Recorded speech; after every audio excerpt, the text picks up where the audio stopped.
Peace, and Black Power family. Welcome to another episode of Do the Knowledge Radio, Do the Knowledge TV, place where knowledge is born. Got the honor and privilege uh, having a little sit down with warrior comrade, my air like my brother in the struggle, the founder and CEO of the most prolific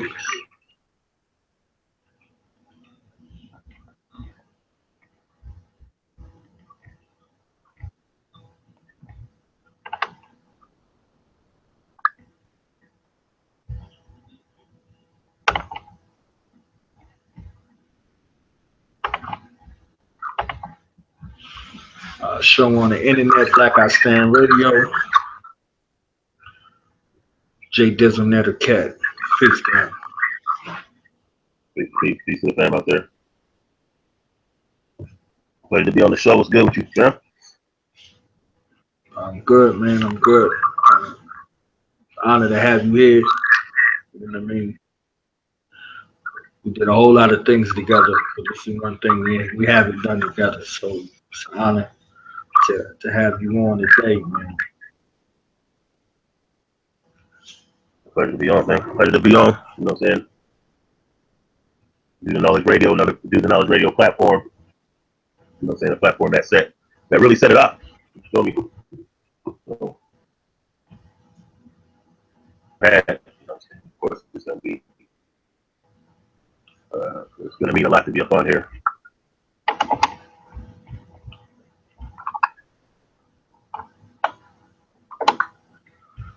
Yeah, it was. I don't know if it's just on my end or period. It was just like a little distortion going on to where I couldn't hear what you were saying. Right, how's the audio now? Uh, it's still a little choppy. Hopefully, it just corrects itself.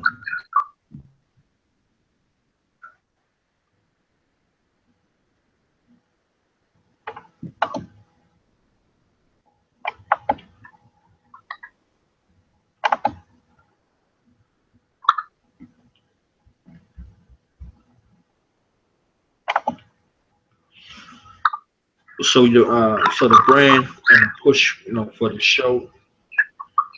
If you could talk about that, but also like your evolution into, what you're currently doing right now. If you could give like a little backstory, a little background for the family. I first created a platform about a year before Black I Stand actually pushed. I knew I wanted to do it, but I just didn't know exactly how to go about it. But later on, me and a partner named Bugs, who I build with a lot, he's the one that actually coined the term Black I Stand. So, we chopped it up about what we wanted to do with it, and it's interesting because, I had a lot of different ideas and people who I wanted to bring to the platform before it was even born. But then, once we got it rolling, the first 3 shows, basically the reason I made the platform was basically just to drop jewels, um, Black African liberation and Garveyism, Pan-Africanism, of course, Black economics, you know what I'm saying, and just to have a media for those who needed to get exposure, and where we could raise the consciousness of our people and also mobilize our people to actually do things. So that's how it started. So the first 3 shows, I started off with the hip hop industry, rap music, or hip hop rap industry, and COINTELPRO. And the first 3 episodes were not even live episodes. And eventually, people started actually contacting me, to my surprise, about coming on the platform. The first person that came on the platform that I would say was significant, Jabari Natur. who also is the creator of the group Watoto from the Now. The Now because of something that I've seen, but I did not have any idea how big Jabari Natura was at the time when he came on the show. So only later did I really appreciate that he came to my platform. You know, I appreciated when he first came on, but only later did I realize like this dude has been doing some major shit for a long time. So that kind of set it off right there. You know, and then from there, I just, you know, just things started to materialize. And, you know, I had the pleasure of having a lot of people on the show that were beyond my reach, that were beyond my reach and scope, you know, and actually brought more to the show than I was able to bring to them probably, like Irritated Genie, the Wa Israel, who people may know from the Yaz Real Hour, Umar Johnson, to the community. After that, Irritated Genie came on the show. And from there, you know, it started to kind of grow with the mutual push from Do the Knowledge Radio. You know, that allowed me some exposure. You know, everybody from Red Pill to Inky to Minister King, and King Amir Shakur, who's the founder of the BJ, and many others. But a lot of the shows that I appreciate the most, even without having a guest, are just the shows where, you know, a lot of people will just call in and build. Really, what I enjoy doing is bringing people to the platform as some of the big names and allowing them a chance to be able to be introduced to the people and have their products and services and what they do in the community known. What really drives me to do it.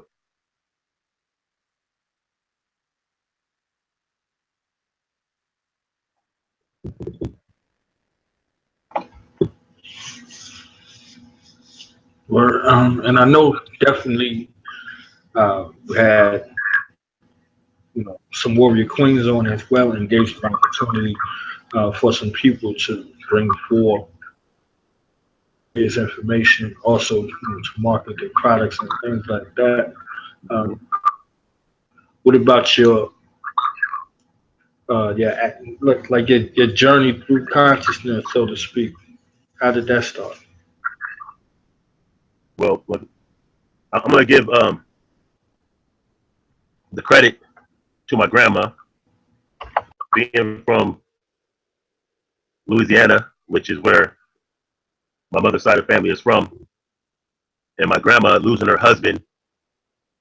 You know, when my mom was young, and her having the backbone. You know, at that time, you got to remember that it wasn't too far out of slavery, so it was very common for. So that was almost something that you had to do when you're in the South. So, you know, are from New Orleans originally, but the northern part of Louisiana, in a small town called Collinston, which is a very, very small town, and you know, plantation type of town.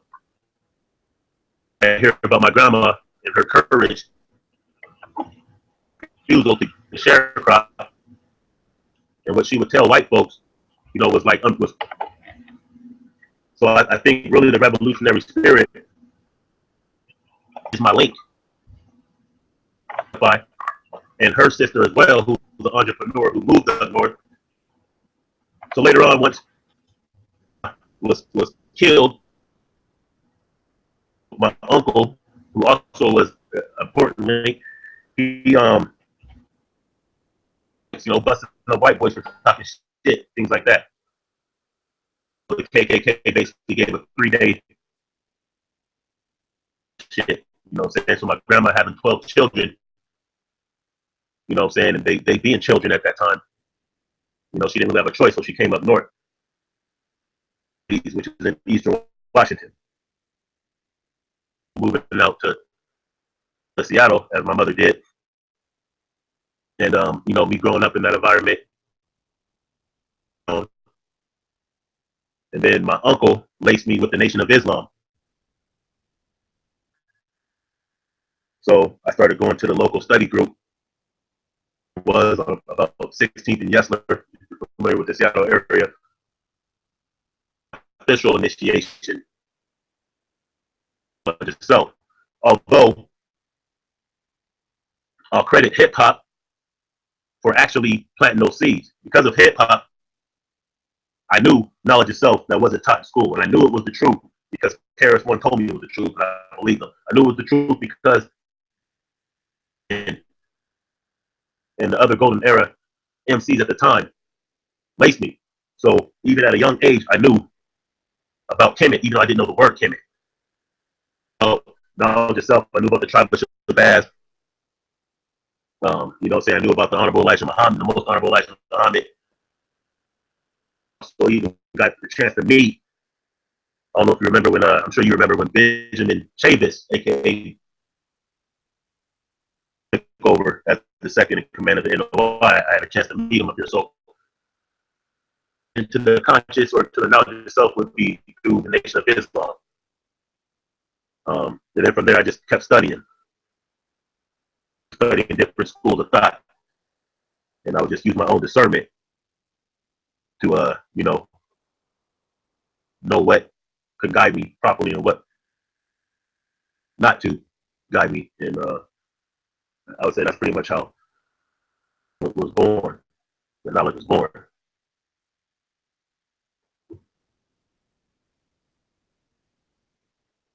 So I say that the Trinity would be hip hop, my grandmother, and the Nation of Islam.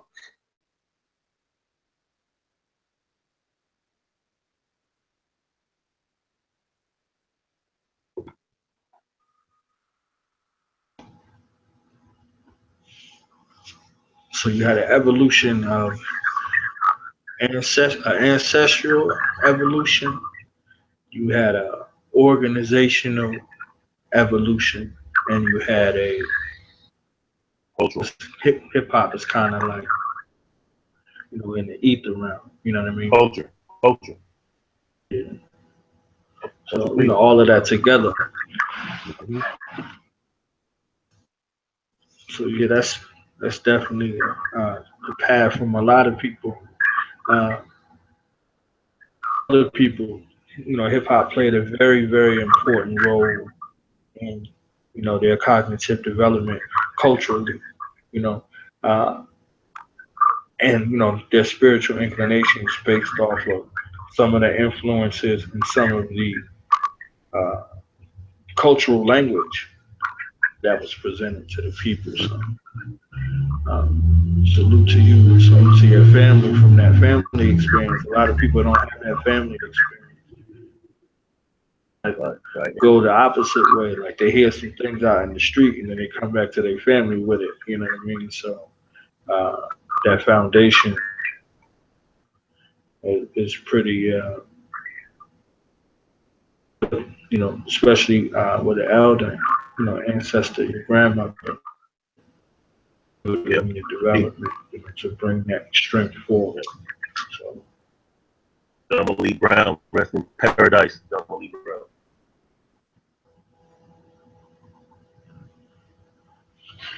I want to look at some of your episodes. You mentioned earlier um, about, you know what I mean, you putting it out there, you putting that righteous message out there, and then people contacting you. Maybe you could talk about some of those memorable episodes. You know what I mean? That played an impact, into what you're doing today.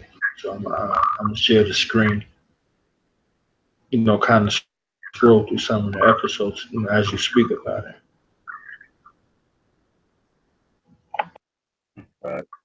Well, like I said, the first episode was called Hip Hop Rap Industry and Counterintelligence Program. First episode, because like I said, part of the consciousness, my part of the Trinity for developing the consciousness and knowledge itself did come through hip hop. You know what I'm saying? That's just what it is. Like I didn't understand fully everything that Brand Nubian was talking about or that Public Enemy was talking about. I knew they was talking some black shit. I didn't understand it fully. Like some of it, I can listen to today, and I'll pick up something that I didn't pick up back then, but the seed was already planted. First, I had to pay homage to the hip hop culture and acknowledge the fact that not only has it been hijacked, but it's been hijacked by the same alphabet boys that hijacked the Black Panthers, that and attempted to bring down the Nation of Islam and Malcolm X and MLK and any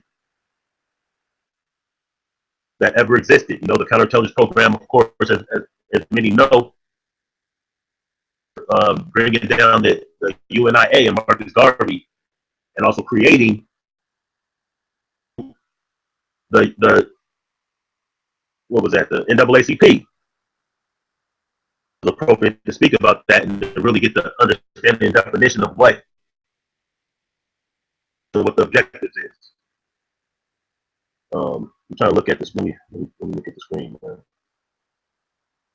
Yeah, so these are some of the recent ones. Dr. Umar Johnson came through a couple of weeks ago with the Black Power politics in the age of Donald Trump. That was a powerful show. We had the Minister Inky. Some of the favorite ones, I think when Unc came, being a fan of Unc and also being a business partner with Nagus Footwear, people were knowing what those RBG Africas was. Back when the RBG Africas were actually covered in a plain brown box. The group cooperative economics was a big thing.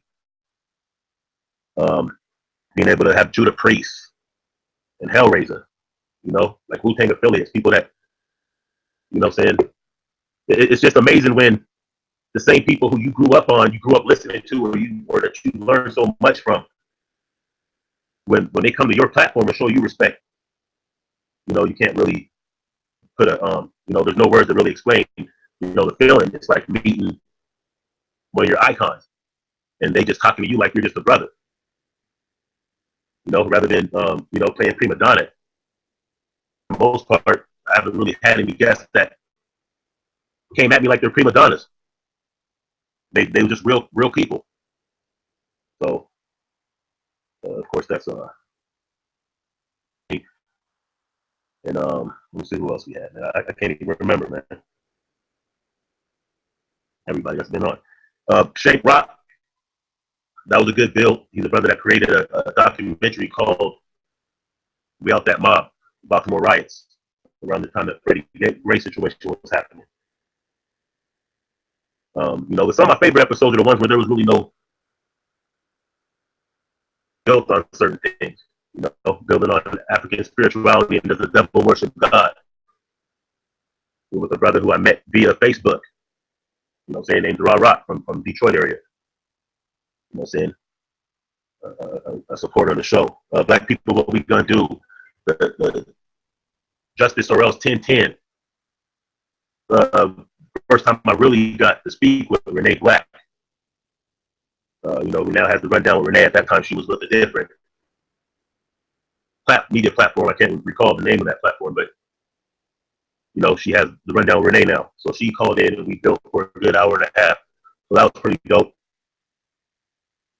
Shows also one of the young brothers named Asir Rest platform that he credits Black Eye Stand Radio for him building. He has a platform called the Black Star Kickback.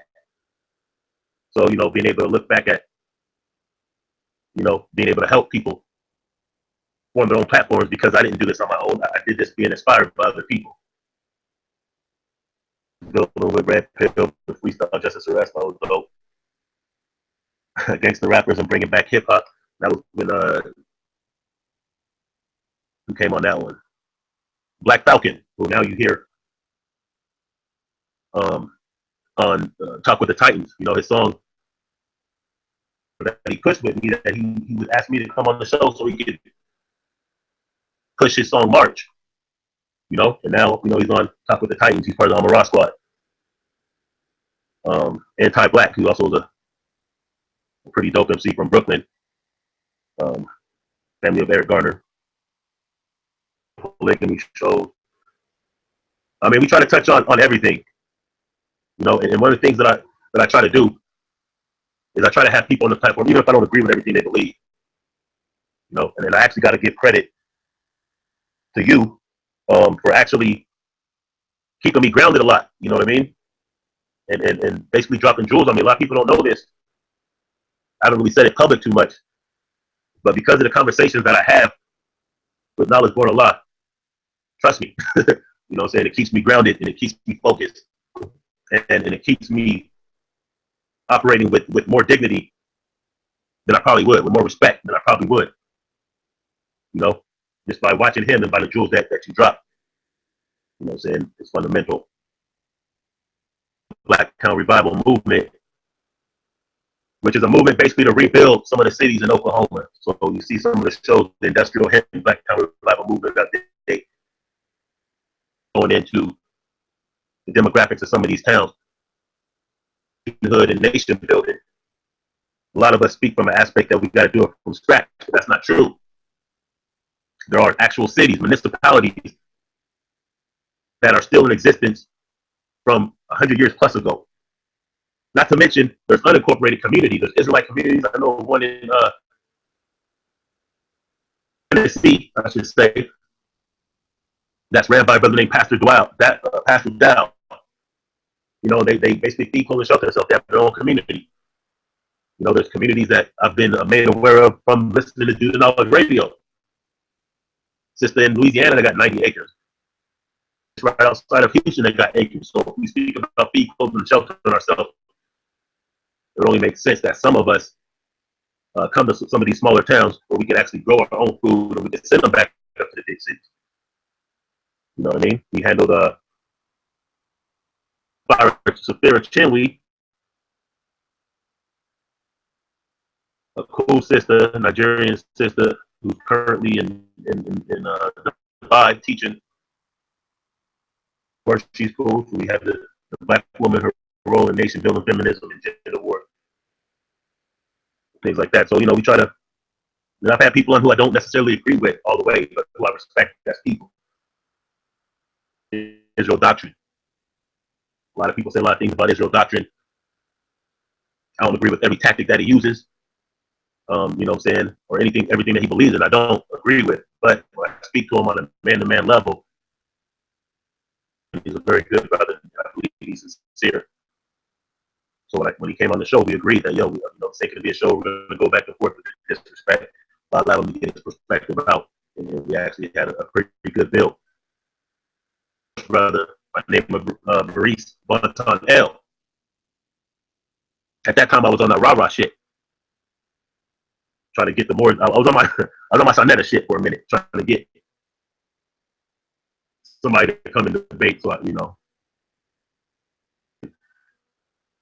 but what happened is we ended up getting a brother from the Morris Science Temple to come on, and you know, we had a very good civil discussion, and he surprised me with the way he came because, you know, he stood on his square, stood, you know, what we have to do collectively as a people, no matter what kind of ideology we believe in, that we still have to have that unity.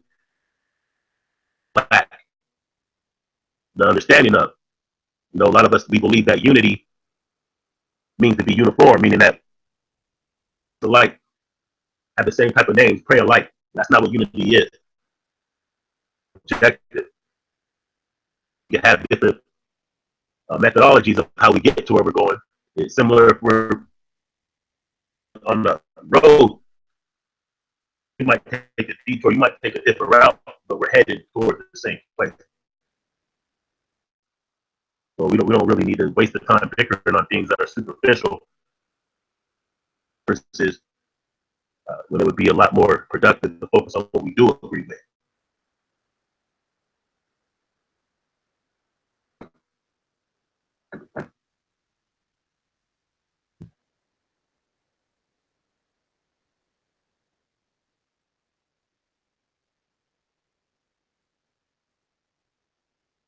So,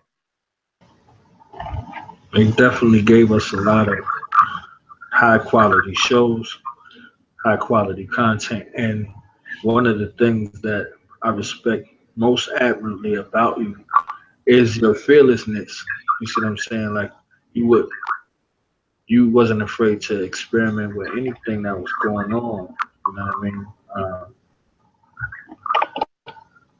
And if it was a hot button issue, you would speak to it immediately. You know what I mean? Definitely with the current events, definitely with issues that's going on, you would definitely address them wholeheartedly and in the best manner. So it's dualistic in regards to how we share and what we share back and forth. You know what I mean? And that's what prompted that feel for promotion, like dualistically, dual knowledge was has two functions. The first function is knowledge. The second function is entrepreneurship. You see what I'm saying? So, for us to come together, for you, uh, Rosette and myself to come together and do uh, Right. the unsigned hype show, further showed and solidified that we was prepared to put the people first too. You know what I mean?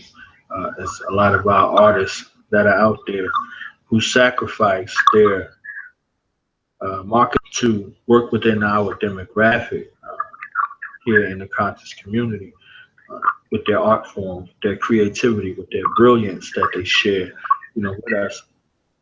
There's definitely a project that I look forward to. You know what I'm saying? Like, and that's one of those places where we could just be who we are. You know what I mean? So I definitely would say that about your platform. Um, the polygamy shows was on point. Um, and even like we had the relationship series, it was pretty dominant. You know what I mean in regards to being able to push that envelope in a way that was unique unto its own, impactful at the same time, and it wasn't too serious. I got a serious vibe, so that whole everything had to be regimented and in that kind of way. So it was good to be able to get that same type of feel and the same type of information, but in a way that was more palatable without so much lock and key. You know what I mean? So uh, definitely, I would say that. And how your mind works. So how your mind works, determines who you have with you. You know what I mean? And you always, come through with something that's uh, unexpected. You know what I mean? So it's definitely get a lot from Black Hot Stand Radio. So now, since we in the calendar year 2017, what's the direction, for some of the things that you're working on, some of the initiatives, and what does it look like for you, uh, with your organization, and going forward with some of the things that you got going on without giving up too much of the secret sauce. Well, well, one of the things that will be happening in 2017 will be the reemergence of Pearl Plus, which is a group cooperative um, economic website, which I'll be bringing back some of my products, some of the shirts, and some of the other that I was selling on there with success. Saying the group cooperative economics with or with Augusta Footwear, I should say, Tariq and them. Um, and the good thing about that website is that not only can you buy not just products that I may carry, but other people also carry their products there. Listen to the radio show, Black Lives Matter Radio, from there. So the fallback apparel and culture, which is a Facebook community, which is operable right now, and anybody who has their own products or services is allowed to post on there. So, for the sisters out there that sell jewelry, that sell, different cosmetic products, or brothers that have books or that have, apparel or whatever the case, you know, they can post on there freely. And it does have a lot of traffic on that. The thing that would be coming up, you spoke on the relationship series that I had, 50 Shades of Black. And, you know, since I discontinued that a while back, I've been getting people hit me up ever since, you know, saying that want that like that value that show. I personally, my favorite show to say the truth, but a lot of people loved it and they got a lot out of it. And I know that some people actually did benefit from that show, so it would only be proper to bring it back, but I want to bring it back better. You know, I think I would rather bring it back with, you know, other than myself. You know, that was a show where I didn't take it as, almost I didn't take it serious, but, you know, you said there was kind of a more free vibe to that show. And the reason why I did that is because I'm not a professional. You know, I'm not a psychologist by trade, but not a relationship counselor. So, you know, I didn't want to take it too serious. I just wanted to be something anybody could relate to. I didn't want to come up as if I'm giving advice. I just wanted to give people a platform where they can speak and get different things out. And we can, Black love, relationships, sex, things of that nature, things that we all deal with, and that I think is revolutionary in itself in a time like this. Revolutionary right now. You know, so for us to get back to those elements and have a space where we can apologetically straight Black men and women and don't have to worry about, you know, being looked at a certain way for wanting to uphold, you know, traditional values when it comes to, you know, relationships and whatnot. Well, that's one thing that will be coming back. Working on a Swahili class that should be starting up by February with a good sister that will be, we've been bringing an hour of Swahili classes every week. People may know that Black I Stand Radio is now part of a network called Liberation Minded Media. Do the Knowledge Radio, Black I Stand Radio, magazine, the Rundown Renee. And so, you know, you'll be seeing websites and other big things coming from that. Won't give away too much. But I mean, the basic principle is, at a time like this, you know, when Umar was on the show a couple of weeks ago, and we were speaking about media propaganda and what the good Honorable Dr. Khalid Muhammad called proper propaganda, then one thing that was brought to my attention was that I want to say $500 million or $500 billion is spent by the U.S. government on propaganda. The magazines and books printed are printed by the government. You know, on the YouTube channel, I put a clip of George Bush, and he was speaking about a question. They asked him, does the government plant stories in the media? And he didn't deny it. He said yes. And he also said it was constitutionally allowable, which I doubt that's the case.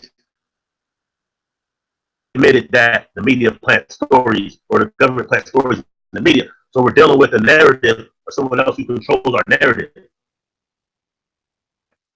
Our people need to know won't be on. You feel me? It's not going to be on CNN and Fox and all that. They're going to show a narrative that they want to show. So it's up to platforms like Do the Knowledge Radio, like Black I Stand, like not just the Liberation Minded Media Network, but independent.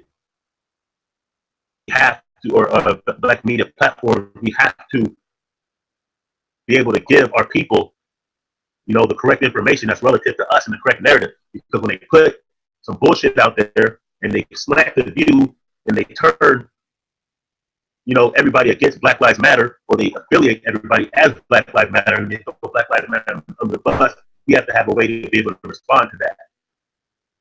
You know? So, and I'm not even saying I support the Black Lives Matter organization, but what I'm saying is what they're doing with that, by comparing it to terrorism, they're not just attacking that organization, they're actually attacking any Black people or organizations, you know, upliftment and betterment of their communities and self. So we have to have a platform to combat that. And at this time, our platform is inadequate compared to the amount of money, you know, by these major corporations slash government slash Hollywood to counter that. So that's one thing that, you know, we're gonna have to be doing. Also, like I said, radio will be simulcasting soon here, you know, or this is a simulcast, but you know, we'll be going live from, you know, the blog talk and from the YouTube or from, you know, to give people a better chance to interact. That more interactive platform, you know. Also linking up, you know, like if you turn on the TV right now, tons of channels, all white supremacy. That's all it is. Even BET, it's not ours. So you turn on the radio, matter, XM, Sirius, it don't matter. You're looking at thousands of channels of their programming. So it only makes sense for the media, you know, for people who have platforms. It only makes sense for us to not be in competition with each other, but to be in collaboration with each other. Because there's enough space to get our word out.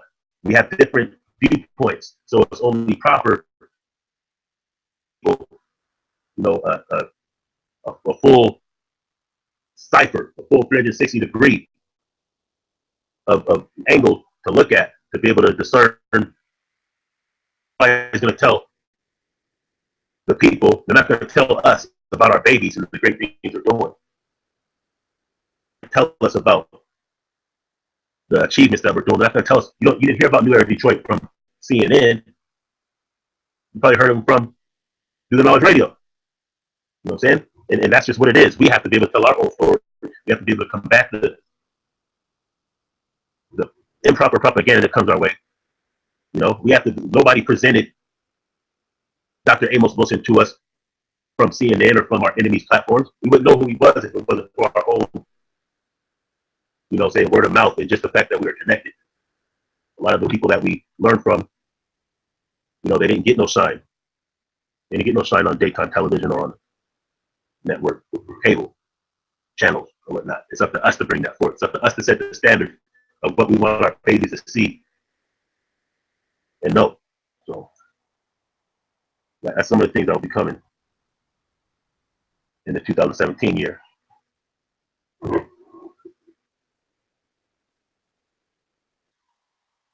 know, we have to have merch. We have to have, you know, we have to have economics. You know, to run what we have to run and secure our.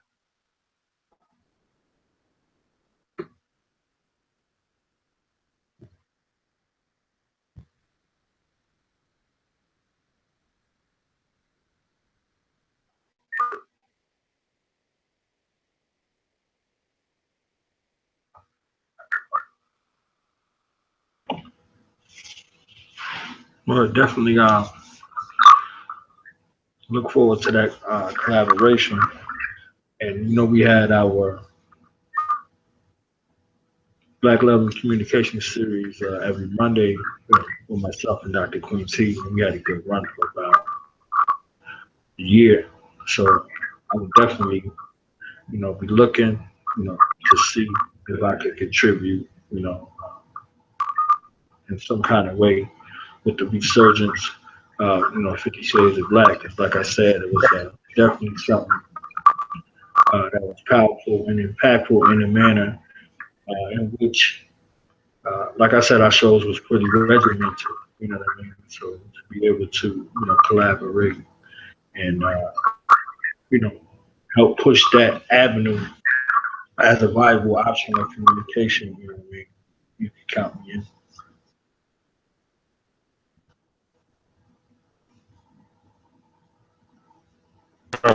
You know, you was pretty black. You know what I'm saying? Because like a critical approach. You know, it brought that balance. You know, that was something that a lot of people look forward to. You'd always drop some jewels. You're like a regular contributor to the show. And in fact, I think that when people seen Do the Knowledge Black Guy Stand relationship, I think it inspired a lot of people. I think it attracted a lot of people with our own ears. The fact that we would cross promote, we would get shout outs to each other. Then we came with that unsigned hype collaboration that we did. It was appropriate to be within the Liberation Minded Media. And I think people, because they don't see, people competing with each other, or trying to, so, what I'm saying? Instead, what they saw is us working together and showing love to each other and not being insecure, sharing shine, and trying to, big up each other. I think that is the way. That's a precedence to how we're going to survive, in the upcoming years, So many people are afraid of Donald Trump come in Nazi style. Well, if that's your fear, then what do you think the best solution is going to be? Right? And work as a team. So that's the direction that I really see.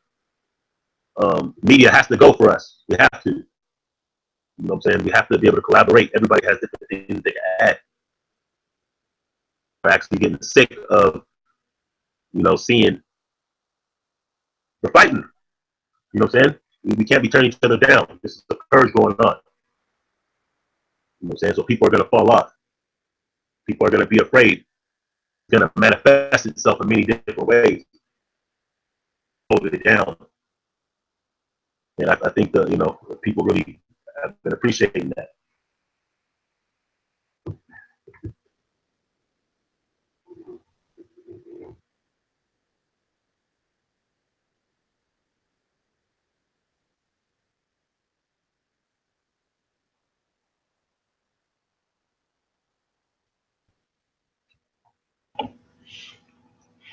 Well, most definitely. So you already know that we're always available. To collaborate always. You know what I mean?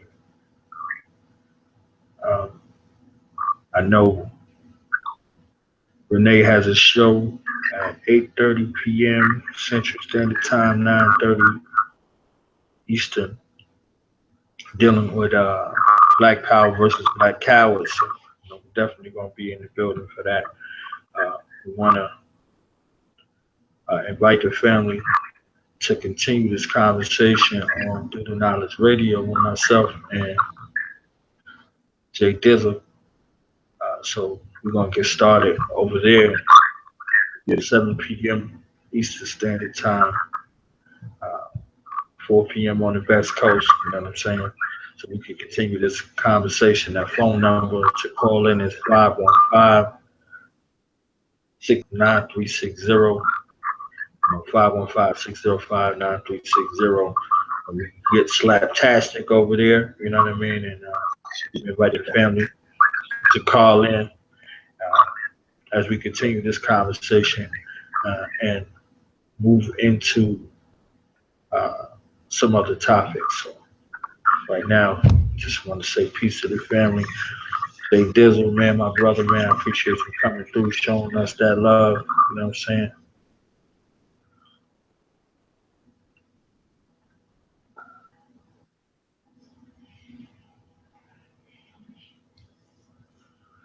So we're going to roll out, family. Yeah. Roll out right here, and then we just going to continue on to the Black I Stand after party. You know what I'm saying? Live on Through the Knowledge Radio at 7 p.m. Eastern Standard Time. Again, that phone number 515-605-9360. Peace and Black Power. Peace.